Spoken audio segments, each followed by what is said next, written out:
চট্টগ্রামের ফটিকছড়িতে সাম্প্রতিক বন্যায় ক্ষতিগ্রস্তদের পুনর্বাসন কার্যক্রমের অংশ হিসেবে ত্রাণ সহায়তা দিয়েছে সেনাবাহিনীর ২৪ পদাতিক ডিভিশন। ত্রাণ বিতরণ অনুষ্ঠানে ক্ষতিগ্রস্তদের সহায়তায় দেশের বিত্তবানদেরকেও এগিয়ে আসার আহ্বান জানান GOC major general Mohammad Mainur Rahman. Chattogram থেকে চৌধুরী ফরিদের রিপোর্ট।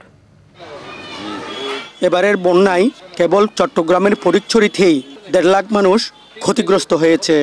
৬০০-র বেশি পরিবার ঘরবাড়ি হারিয়েছে, নষ্ট হয়েছে ক্ষেতের ফসল। উদ্ধার তৎপরতা, ত্রাণ ও পুনর্বাসন কার্যক্রমে শুরু থেকেই বন্যা দুর্গতদের পাশে ছিল বাংলাদেশ সেনাবাহিনীর ২৪ পদাতিক ডিভিশন। সেনাবাহিনী আমাকে সেলাই মেশিনটা দিয়েছে, আমাদেরকে সেনাবাহিনীকে আমাদেরকে টিন দিছে। আমি বিনা পয়সায় ওষুধ পাইছি, আমার ব্যথার ওষুধ দিছে, চিকিৎসা করালাম, ওষুধ দিল। বন্যা ক্ষতিগ্রস্ত হয়েছে, আমি এখন ১ বস্তা সার পাইছি, আমার বহুত হাই হয়েছে, আমি জ্বালাও পাইছি।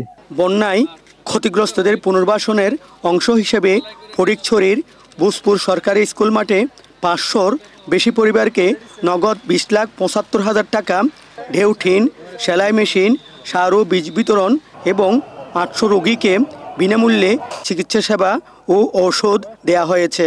প্রথম দিন থেকে এই ফটিকছড়িবাসীর সাথে একসাথে থেকে কাঁধে কাঁধ মিলিয়ে এই দুর্যোগ মোকাবেলায় নিয়োজিত ছিলাম। বিভিন্ন সময়ে আমরা এই পুনর্বাসন কার্যক্রম পরিচালনা করছি। বন্যায় মানুষ ক্ষতিগ্রস্ত হয়েছে, তার জন্য সরকারি এবং বেসরকারি প্রতিষ্ঠান এছাড়াও বাংলাদেশ সেনাবাহিনী অভাবনীয় কাজ করেছে। বন্যার্তদেরকে উদ্ধার, তাদেরকে আশ্রয় কেন্দ্রে রাখা, চিকিৎসা সেবা প্রদান, খাদ্য প্রদান সব কিছুতেই কাজ করেছে। সবার ঐক্যবদ্ধ প্রচেষ্টায় দেশের যে কোনো দুর্যোগ মোকাবেলা করা সম্ভব বলে মনে করেন ২৪ পদাতিক ডিভিশনের জিওসি। কমিউনিটি ডেভেলপমেন্টের কোনো কাজ, মনে করেন কোনো জায়গাতে ডিপ টিউবওয়েল নষ্ট হয়ে গেছে বা কোনো জায়গাতে কিছু স্যানিটারি টয়লেট করতে হয়, এরকম কিছু বিষয় থাকে যেটাতে সমাজের উপকার হয়, মানুষ সামষ্টিকভাবে একজনের জন্য না সবার জন্য একটা উপকার করার বিষয় থাকতে পারে। তো আমরা প্রশাসনকে সহায়তা করার জন্যই এসেছি, এক্ষেত্রে আমরা সহায়তা করব।